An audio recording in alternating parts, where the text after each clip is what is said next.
Bedroom का दरवाजा अंदर से लॉक था। चाबी जीजा जी की जेब में थी। मैं, सिमरन, बिस्तर के कोने में दुबकी हुई थी और मेरे सामने मेरे जीजा जी विक्रांत खड़े थे। वही जीजा जी जिन्हें मैं अपने पिता के बाद सबसे ज्यादा सम्मान देती थी। वही जीजा जी जो मेरी दीदी की जान थे। लेकिन आज उनकी आंखों में वो सम्मान नहीं था। उन्होंने अपनी बेल्ट खोली और उसे सोफे पर फेंक दिया। बकल की आवाज खट से कमरे में गूंजी। रोने का नाटक बंद करो सिमरन। उनकी आवाज में शराब का नशा और एक अजीब सी सख्ती थी। जब अपने उस बॉयफ्रेंड राहुल के साथ होटल के कमरे में थी तब तो बहुत मजे ले रही थी, तब तो शर्म नहीं आई। ये सुनकर मेरे पैरों तले जमीन खिसक गई। आपको कैसे पता? मेरी आवाज गले में ही अटक गई। विक्रांत जीजा जी ने अपनी जेब से अपना फोन निकाला। स्क्रीन पर एक वीडियो चल रहा था, एक धुंधला पर साफ वीडियो। उसमें मैं थी और राहुल था, एक बहुत ही निजी और आपत्तिजनक हालत में। जीजा जी ने वो फोन मेरे चेहरे के पास लाकर दिखाया। ये देखो, तुम्हारी इज्जत का सबूत। अगर ये वीडियो तुम्हारे पापा या तुम्हारी दीदी ने देख लिया, जो अभी हॉस्पिटल में जिंदगी और मौत की जंग लड़ रही है, तो सोचो क्या होगा। वो तो वहीं मर जाएगी। मैं उनके पैरों में गिर गई। नहीं जीजा जी, ऐसा मत करना, दीदी मर जाएंगी। मैं आपके हाथ जोड़ती हूं, इसे डिलीट कर दीजिए। विक्रांत धीरे से नीचे झुके। उन्होंने मेरा चेहरा अपनी हथेलियों में लिया। उनका स्पर्श बहुत सख्त था। वीडियो तो डिलीट हो सकता है सिमरन, उन्होंने मेरी आंखों में देखते हुए कहा, और उनकी नजरें मेरे चेहरे से नीचे फिसलती हुई मेरे गले तक आ गईं। पर हर चीज की एक कीमत होती है। क्या कीमत? मैंने कांपते हुए पूछा। उन्होंने मेरे कान के पास अपने होंठ लगाए और फुसफुसाए। साली तो आधी घरवाली होती है ना। आज तुम्हारी दीदी यहां नहीं है, उनका हक तुम्हें अदा करना पड़ेगा। आज की रात तुम्हें मेरी होना पड़ेगा। अगर सुबह तक तुमने मुझे खुश कर दिया तो ये वीडियो डिलीट, वरना कल पूरा खानदान तुम्हारा तमाशा देखेगा। मेरे सामने दो रास्ते थे, या तो अपनी इज्जत गवा दूं या अपने परिवार की जान ले लूं। एक बंद कमरा, एक ब्लैकमेलर जीजा और मेरी मजबूरी। आखिर मैं इस नर्क में कैसे फंसी? चलिए कहानी को शुरुआत से बताती हूं। मेरा नाम सिमरन है, उम्र 21 साल। मैं कॉलेज के फाइनल ईयर में हूं।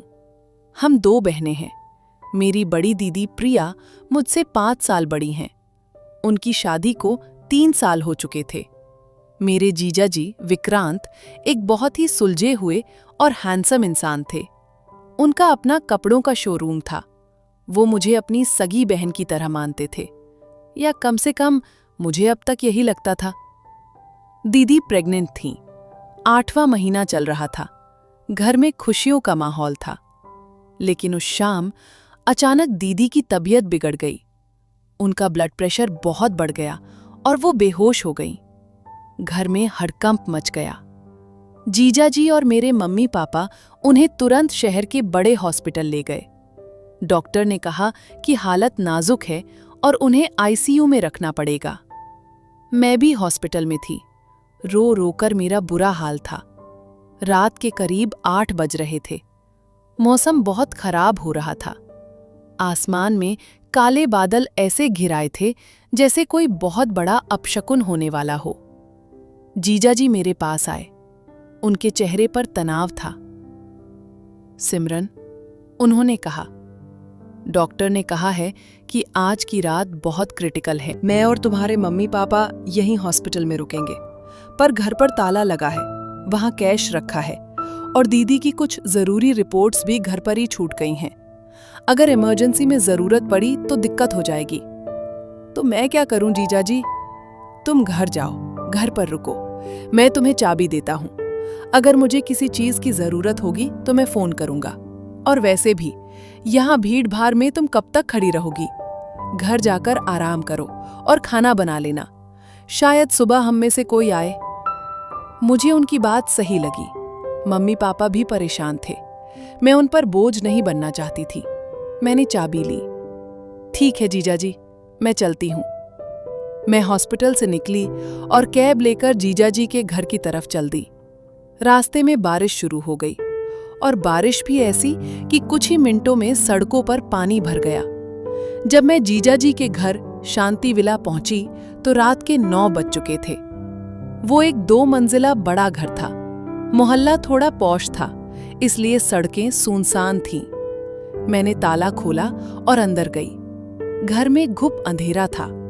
शायद बारिश की वजह से लाइट चली गई थी। मैंने फोन की टॉर्च जलाई। घर बिल्कुल वैसा ही था जैसा दीदी ने छोड़ा था। सोफे पर कपड़े बिखरे थे। डाइनिंग टेबल पर सुबह की चाय के कप रखे थे। सब कुछ सामान्य लग रहा था। मैंने कपड़े बदले और दीदी की एक पुरानी नाइटी पहन ली, क्योंकि मेरे पास अपने कपड़े नहीं थे। वो नाइटी मुझे थोड़ी ढीली थी और उसका गला भी थोड़ा बड़ा था। मैंने ऊपर से चुन्नी ओढ़ ली। मैं किचन में गई और अपने लिए मैगी बनाने लगी।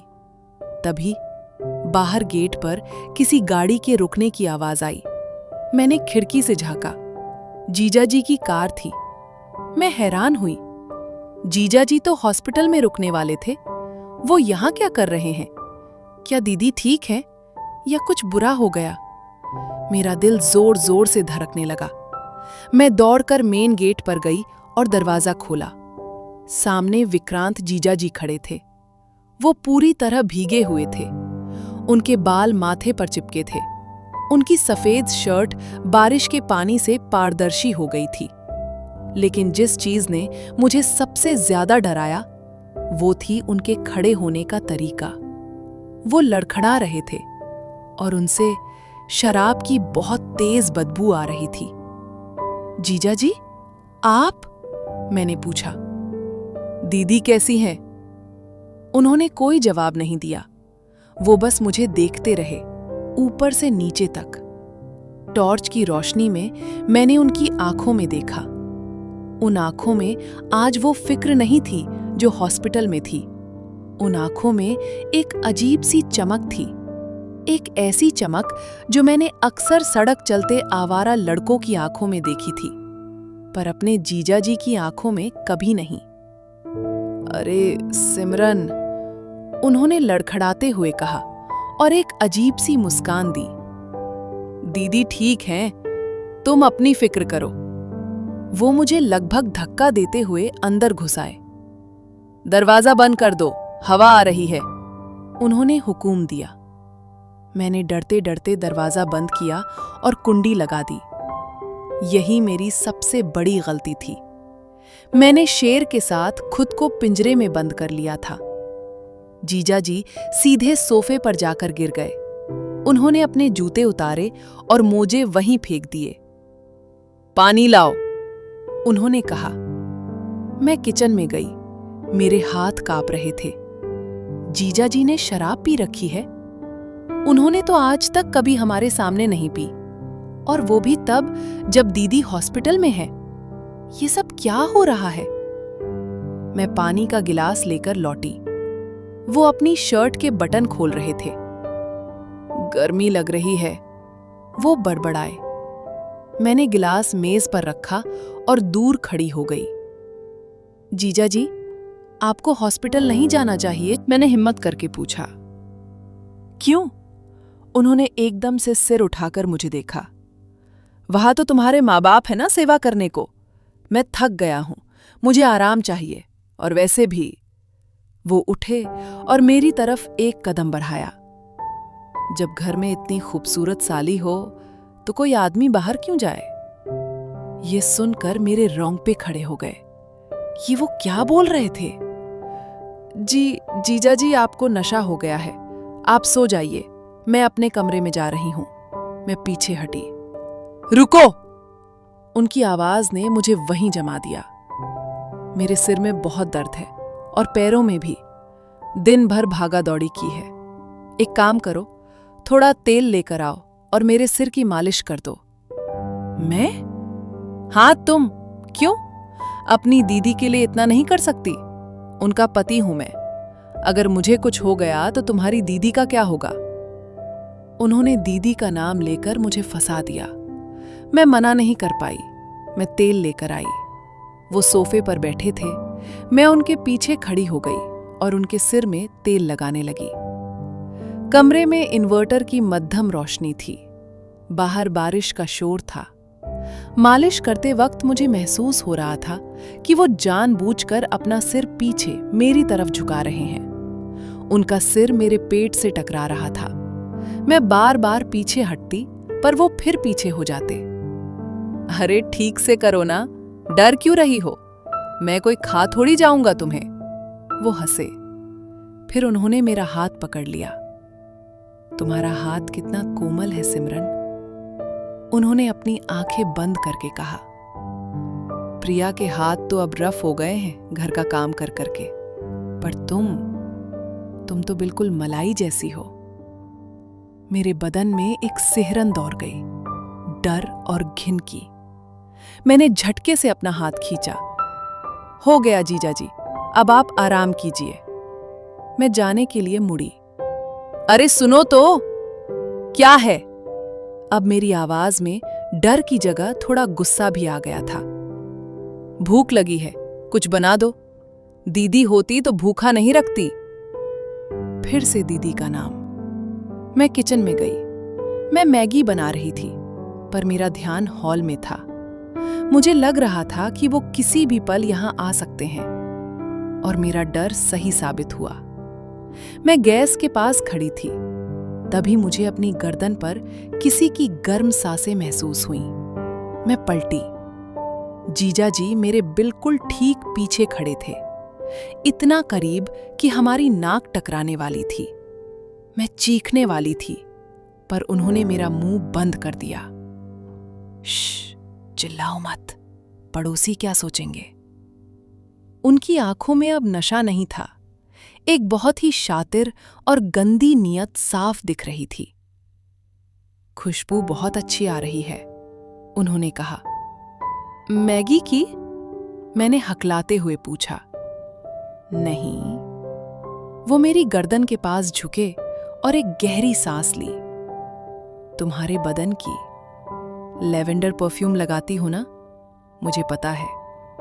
मैंने कई बार महसूस किया है जब तुम हमारे घर आती हो। मैं सन्न रह गई।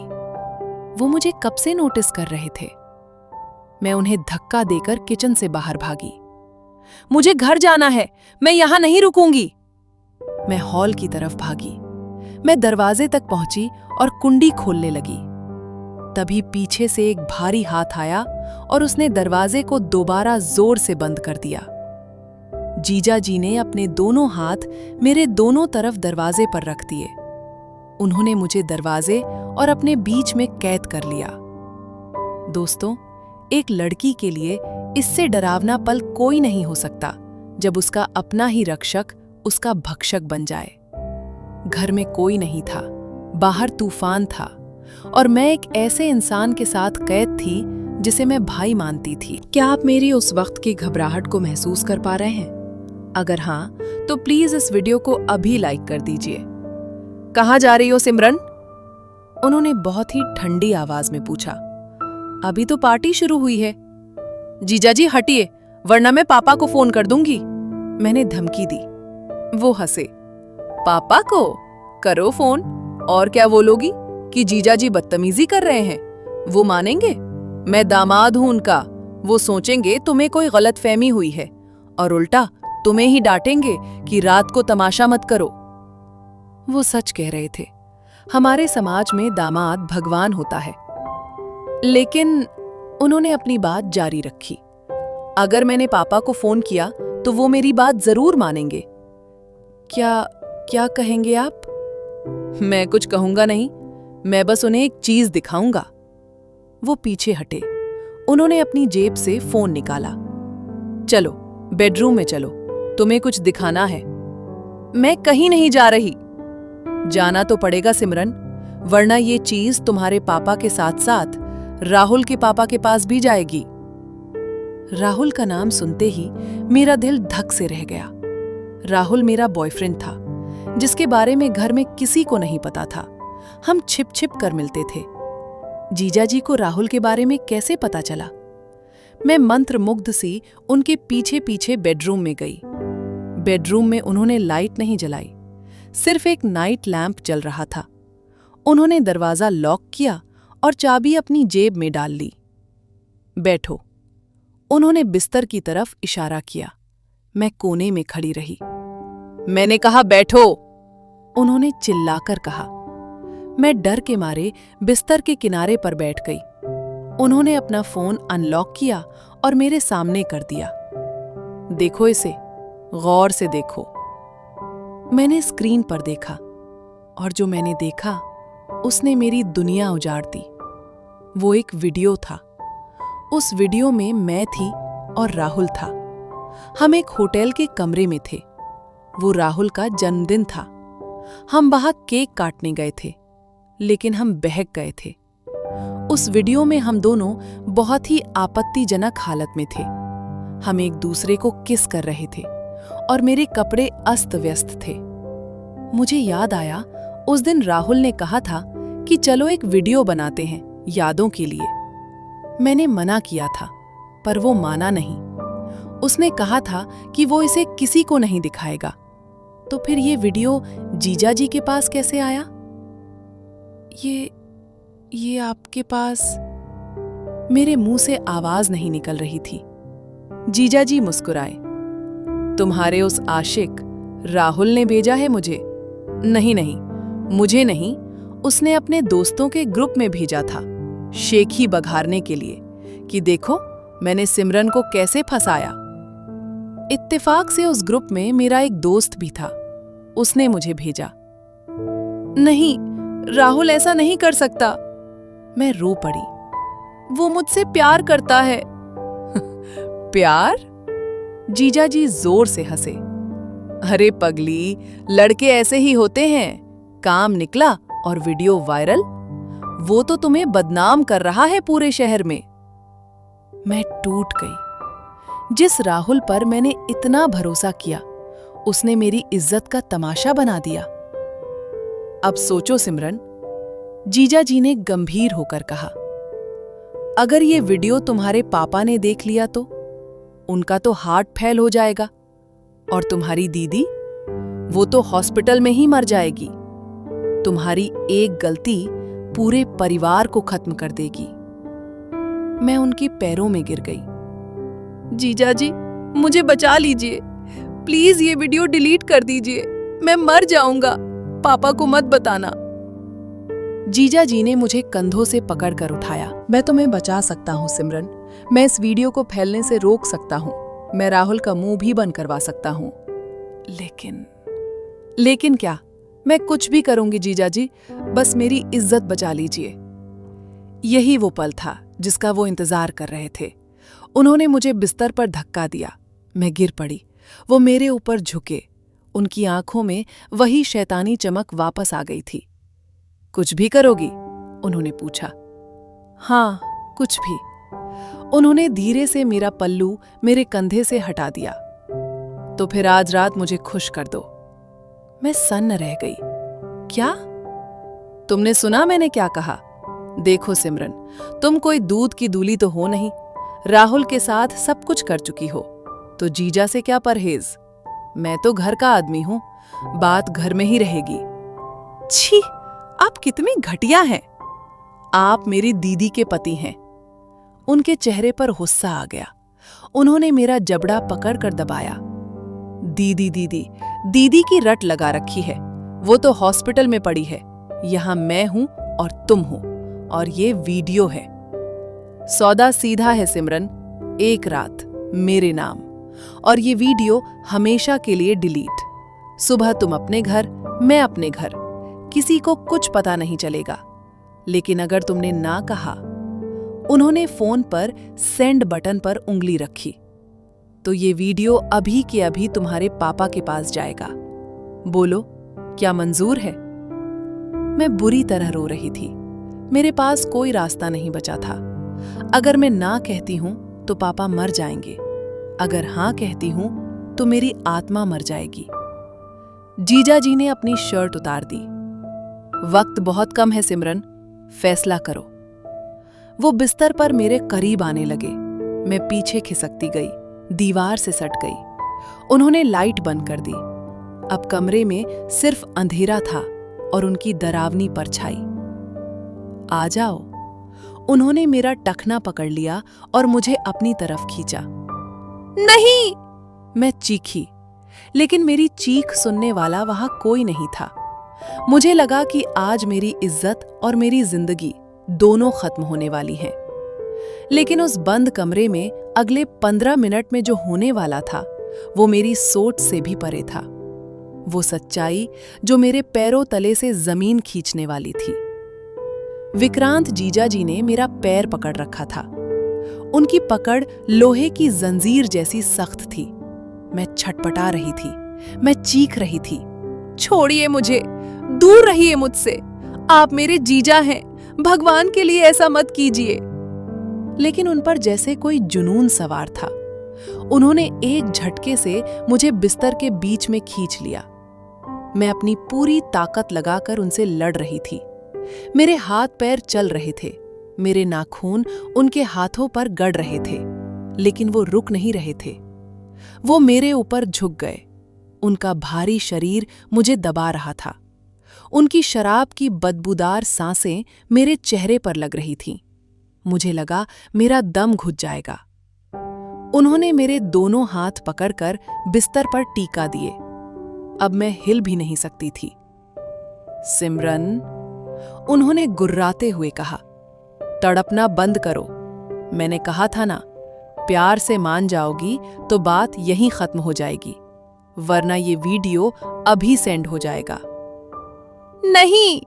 मैं चिल्लाई, मैं मर जाऊंगी, लेकिन आपको हाथ नहीं लगाने दूंगी। मेरे हाथ तो बंधे थे, लेकिन मेरा सिर आजाद था। मैंने अपनी पूरी ताकत बटोरी और अपना सिर उनके माथे पर दे मारा। एक जोर की आवाज आई, ठक।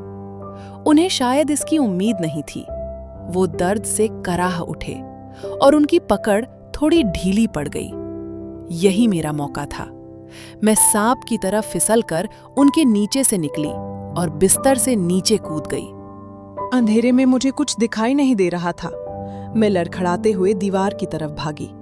मेरा हाथ साइड टेबल पर रखे एक भारी से फ्लावर पॉट यानी फूलदान पर लगा। मैंने उसे उठा लिया। वो कांच का भारी फूलदान था। अब मेरे हाथ में एक हथियार था। मैं दीवार से सटकर खड़ी हो गई, हांफते हुए। खबरदार, खबरदार जो पास आए, मैं आपका सिर फोड़ दूंगी। मुझे कोई परवाह नहीं कि आप कौन हैं। अगर आपने मुझे छूने की कोशिश की तो मैं आपको जान से मार दूंगी। मेरी आवाज कांप रही थी, लेकिन उसमें मौत का डर और मारने की हिम्मत दोनों थे। कमरे में सन्नाटा छा गया। सिर्फ हमारी भारी सांसों की आवाज आ रही थी। जीजा जी बिस्तर पर बैठे थे। वो अपना माथा सहला रहे थे जहां मैंने मारा था। मुझे लगा अब वो और गुस्से में आएंगे, अब वो मुझे नहीं छोड़ेंगे। लेकिन तभी अंधेरे में एक अजीब सी आवाज आई, हंसने की आवाज। जीजा जी हंस रहे थे। वो कोई शैतानी हंसी नहीं थी। वो एक बहुत ही शांत, थकी हुई और शायद दर्द भरी हंसी थी। मार दो सिमरन, फोड़ दो मेरा सिर, मैं तो वैसे भी गुनहगार हूं। उनकी आवाज एकदम बदल गई थी। उसमें से वो नशा, वो हवस, वो सख्ती गायब हो चुकी थी। अब वो आवाज बिल्कुल वैसी लग रही थी जैसी मेरे पुराने अच्छे जीजा जी की हुआ करती थी। उन्होंने साइड लैंप का स्विच ऑन कर दिया। कमरे में हल्की पीली रोशनी फैल गई। मैंने देखा वो बिस्तर के किनारे पर बैठे थे। उनका सिर झुका हुआ था। उन्होंने मेरी तरफ देखा। उनकी आंखों में अब वो लाल डोरे नहीं थे, उनकी आंखों में आंसू थे। फूलदान नीचे रख दो सिमरन, अब तुम्हें इसकी जरूरत नहीं पड़ेगी, उन्होंने बहुत ही धीमी आवाज में कहा। मैं अभी भी डरी हुई थी। मैंने फूलदान नीचे नहीं रखा। ये कोई नाटक ही कोशिश कर रहे हैं, मैंने चिल्लाकर पूछा। नाटक तो मैं पिछले 2 घंटे से कर रहा था सिमरन, और यकीन मानो वो मेरी जिंदगी का सबसे मुश्किल नाटक था। क्या मतलब? उन्होंने एक गहरी सांस ली और अपनी जेब से अपना फोन निकाला, वही फोन जिसमें मेरा वीडियो था। उन्होंने वो फोन फर्श पर मेरी तरफ सरका दिया।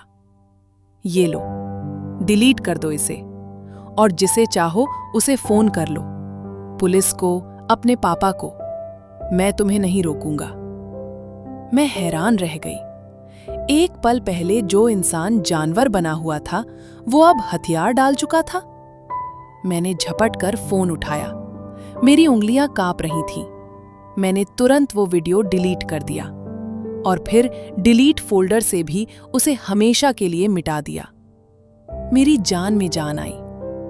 अब बताइए, मैंने फूलदान नीचे रखते हुए पूछा। ये सब क्या था? आपने मेरे साथ ऐसा क्यों किया? आपने मुझे इतना क्यों डराया? विक्रांत जीजा जी ने अपनी शर्ट के बटन बंद किए। क्योंकि तुम अंधी हो गई थी सिमरन, तुम प्यार में अंधी हो गई थी। उन्होंने अपनी दूसरी जेब से एक और फोन निकाला। ये उनका अपना फोन था।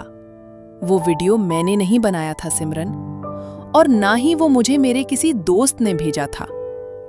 तो फिर? वो वीडियो मुझे तुम्हारे उसी बॉयफ्रेंड राहुल ने भेजा था, आज शाम को। राहुल ने? मुझे यकीन नहीं हुआ। वो क्यों भेजेगा? वो पिछले 1 महीने से तुम्हारी जासूसी कर रहा था। उसे पता था कि मैं तुम्हारा जीजा हूं और मेरे पास पैसा है। विक्रांत जीजा ने फोन पर एक ऑडियो रिकॉर्डिंग प्ले की। सुनो इसे, ये राहुल की आवाज है। मैंने कान लगाकर सुना। वो राहुल ही था। उसकी आवाज में एक घमंड था। हेलो विक्रांत, मैं राहुल बोल रहा हूं, आपकी साली साहिबा सिमरन का बॉयफ्रेंड। वैसे तो हम दोनों में बहुत प्यार है, पर आजकल महंगाई बहुत बढ़ गई है। मुझे 5 लाख रुपयों की सख्त जरूरत है। मैंने आपको एक वीडियो भेजा है, देख लीजिए। अगर आप चाहते हैं कि आपकी साली की इज्जत बची रहे और आपके ससुर जी को हार्ट अटैक ना आए, तो आज रात 10 बजे तक 5 लाख रुपए तैयार रखिएगा, वरना ये वीडियो इंटरनेट पर वायरल होगा। रिकॉर्डिंग बंद हो गई। कमरे में फिर से सन्नाटा छा गया। मेरे कानों में राहुल की वो बातें गूंज रही थीं। 5 लाख रुपए? जिस लड़के के लिए मैंने अपने घर वालों से झूठ बोला, जिसके साथ मैंने अपनी मर्यादा तोड़ी, जिसके प्यार में मैं पागल थी, वो मुझे ब्लैकमेल कर रहा था। मुझे चक्कर आने लगा। मैं वहीं जमीन पर बैठ गई। जीजा जी मेरे पास आए। उन्होंने मुझे छुआ नहीं, वो दूर बैठ गए। मुझे माफ कर देना सिमरन, उन्होंने रूंधे गले से कहा। मुझे पता था कि अगर मैं तुम्हें ये रिकॉर्डिंग सीधे सुनाता तो तुम शायद यकीन नहीं करती। तुम कहती कि ये झूठी है या राहुल को फंसाया जा रहा है। तुम उससे इतना प्यार करती थी कि तुम मेरे खिलाफ हो जाती।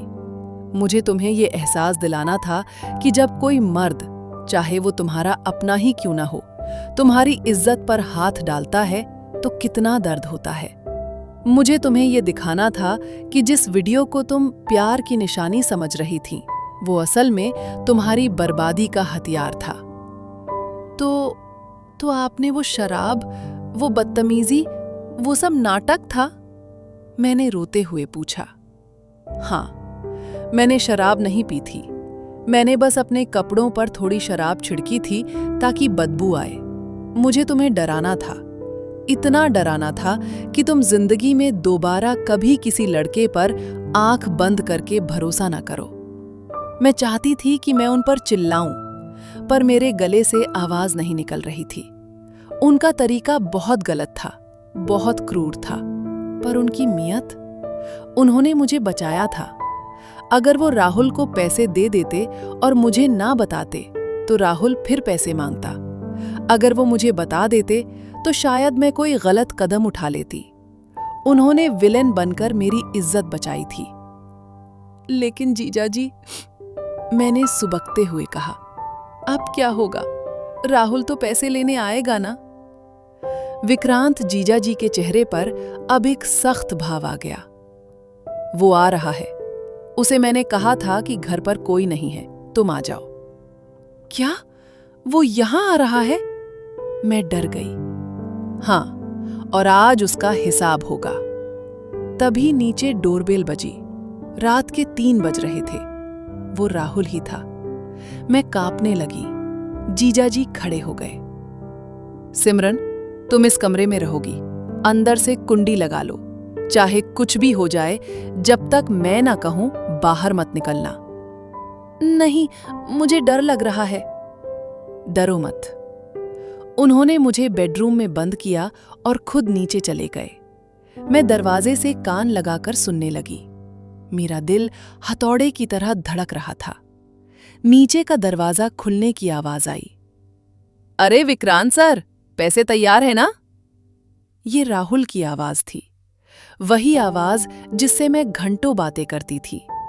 आज वो आवाज मुझे जहर लग रही थी। हाँ, तैयार है, अंदर आओ। फिर कुछ देर सन्नाटा रहा।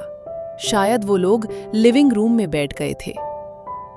तो वीडियो डिलीट कर दिया तुमने? जीजाजी ने पूछा। अरे सर, पैसे हाथ में आते ही डिलीट कर दूंगा। वैसे आपकी साली है बड़ी कमाल की, मजा आ गया था। राहुल हंसा। उसकी हंसी सुनकर मेरा खून खौल उठा। मन किया कि नीचे जाकर उसका गला घोट दूं। वैसे सर, एक ऑफर दूं? राहुल ने कहा। 5 लाख तो वीडियो के हैं। अगर आप 2 लाख और दे दें तो मैं सिमरन को आपके पास छोड़ जाऊंगा। आप भी मजे लीजिए। साली तो आधी घरवाली होती है। एक बहुत जोर की आवाज आई, जैसे किसी ने किसी को मारा हो। हरामखोर, तेरी इतनी हिम्मत! जीजाजी की दहाड़ सुनाई दी। धड़ाम, किसी के गिरने की आवाज। मेरी बहन के बारे में ऐसा बोलेगा? जान से मार दूंगा तुझे। नीचे लड़ाई शुरू हो गई थी। चीजों के टूटने की, चीखने की और मारने की आवाजें आ रही थीं। छोड़ो, छोड़ो मुझे! राहुल चिल्ला रहा था। मैं अब कमरे में नहीं रुक सकती थी। मैंने दरवाजा खोला और सीढ़ियों से नीचे भागी। लिविंग रूम का नजारा देखकर मैं सन्न रह गई। सेंटर टेबल टूटा पड़ा था, कांच बिखरा था। राहुल जमीन पर पड़ा था। उसके नाक और मुंह से खून बह रहा था। और विक्रांत जीजाजी शेर की तरह उसके ऊपर बैठे थे और उसे घूंसे मार रहे थे। तेरी हिम्मत कैसे हुई उसका वीडियो बनाने की? कैसे सोचा तूने कि तू उसे ब्लैकमेल करेगा? जीजाजी का हाथ रुक नहीं रहा था। राहुल अधमरा हो चुका था। जीजाजी, छोड़ दीजिए! मर जाएगा ये! मैं चिल्लाई। जीजाजी रुके। वो बुरी तरह हाँफ रहे थे। उनके अपने हाथ से भी खून निकल रहा था। उन्होंने राहुल का गिरेबान पकड़कर उसे उठाया और सोफे पर पटक दिया। राहुल की हालत खराब थी। वो भीगी बिल्ली बन चुका था। उसने मुझे देखा। सिमरन, सिमरन, इसे रोको, मुझे जाने दो। मैं उसके पास गई। मैंने उसे एक जोरदार थप्पड़ मारा। ये थप्पड़ उस प्यार के लिए जो मैंने तुझसे किया था। एक और थप्पड़। ये थप्पड़ उस भरोसे के लिए जो तूने तोड़ा। और एक लात। और ये मेरी इज्जत का तमाशा बनाने के लिए। राहुल रोने लगा। जीजाजी ने अपना फोन उठाया और पुलिस को कॉल कर दिया। 10 मिनट में पुलिस आ गई। उन्होंने राहुल को गिरफ्तार कर लिया। जीजाजी ने उन्हें वो रिकॉर्डिंग और ब्लैकमेलिंग के सबूत दे दिए। पुलिस ने बताया कि राहुल पहले भी कई लड़कियों को ऐसे ही फंसा चुका है। राहुल को जब पुलिस ले जा रही थी तो उसने मुड़कर मुझे नहीं देखा। उसका सिर झुका हुआ था। पुलिस चली गई। घर शांत हो गया। सुबह के 5 बज रहे थे। लिविंग रूम बिखरा हुआ था। जीजाजी सोफे पर बैठे थे, अपना माथा पकड़े हुए। उनकी शर्ट फटी हुई थी। हाथ से खून रिस रहा था। मैं फर्स्ट एड बॉक्स लेकर आई। मैं उनके पास बैठी और उनके जख्म साफ करने लगी। मेरे आंसू रुक नहीं रहे थे। वो मेरे हाथों पर गिर रहे थे। सॉरी, मैंने धीरे से कहा। जीजा जी ने सिर उठाया। मैंने आपको बहुत गलत समझा जीजा जी। मैंने आपको क्या क्या नहीं कहा, और आपने मेरे लिए इतना सब सहा। विक्रांत जीजा जी ने मेरा हाथ अपने हाथ में लिया। इस बार उनके स्पर्श में कोई डर नहीं था, सिर्फ अपनापन था। गलती तुम्हारी नहीं थी सिमरन, गलती उम्र की थी, और थोड़ी गलती हम बड़ों की भी थी कि हमने तुम्हें कभी दुनिया की असलियत नहीं बताई। उन्होंने मेरे आंसू पोंछे। देखो सिमरन, मैं तुम्हारा जीजा हूं। लोग कहते हैं जीजा साली का रिश्ता हंसी मजाक का होता है, पर मेरे लिए जब मैंने प्रिया से शादी की थी, उसी दिन मैंने ये कसम खाई थी कि उसका परिवार मेरा परिवार है। तुम मेरी छोटी बहन हो, और एक भाई का फर्ज सिर्फ राखी बंधवाना नहीं होता, वक्त आने पर ढाल बनना भी होता है। आज रात मैंने जो किया वो शायद तुम्हें बहुत बुरा लगा होगा।